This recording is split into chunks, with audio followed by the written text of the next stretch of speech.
For more now, we're going to turn to Joseph Humire. He's the executive director of the Center for a Free Society. Welcome back. Thanks, Susan. Pleasure. A new poll shows that a majority of Americans, Joseph, including Cuban Americans, are supporting the renewed diplomatic ties with Cuba. But how does the international community feel about this? Well, I mean, the notion of diplomatic relations is a positive thing, right? I think you'd be hard-pressed to find anybody that says, I'm against diplomatic relations.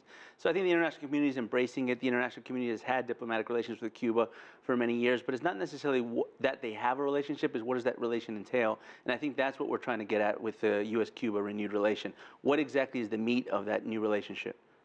The White House says that Mr. Obama will raise the issue of human rights when he does meet with Raul Castro on Monday. But how does he address, any human rights violations moving forward? Well, that's one of the big questions, right? That's part of that meat of what the relationship's going to entail.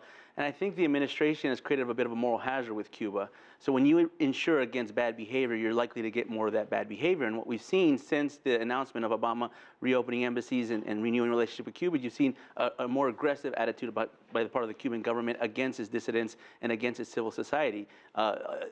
Religious persecutions up tenfold, demolishing of churches, seizing of properties. Arrests of political dissidents is also up fivefold. So you're seeing a more aggressive posture, and now the president is going to the island and trying to speak with this community, but the Cuban government saying perhaps not. I see.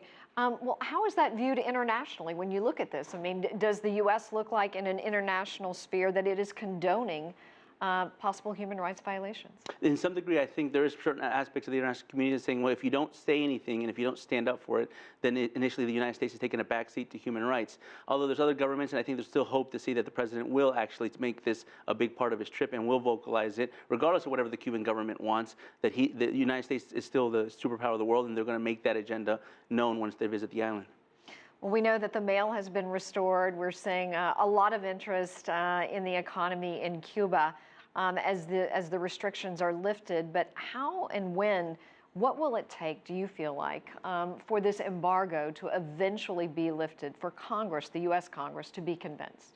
I think the main thing that needs to happen is the Cuba government needs to restructure its economy. They need to reform it, not marginally. They need to absolutely reform it, install property rights, lift trade barriers, lift trade exchanges, create an environment so that robust economic trade can happen on the island. Because Cuba's had trade with Canada, with Europe, with the rest of Latin America, but not robust trade because there isn't enough consumers on the island. There isn't enough cash flow. There's not the proper incentives for institutions to prevail. And I think that's what needs to happen in order for Cuba to really open up so that it can be part of the global economy. Is that why there's so much red tape, Joseph? Well, absolutely. I think what you're going to find is you're going to find American tourists that are going to go down to Cuba, want to visit the island, for tourist destination, and then realize it's a whole different body of laws. There's a whole different types of business. You can see businessmen coming down there not understanding the way the laws work in Cuba, and I think the new U.S. Embassy in Havana is going to have paperwork up to here having to deal with all this different type of confusion. Joseph Humire, thank you. We appreciate your time. Thank you, Susan.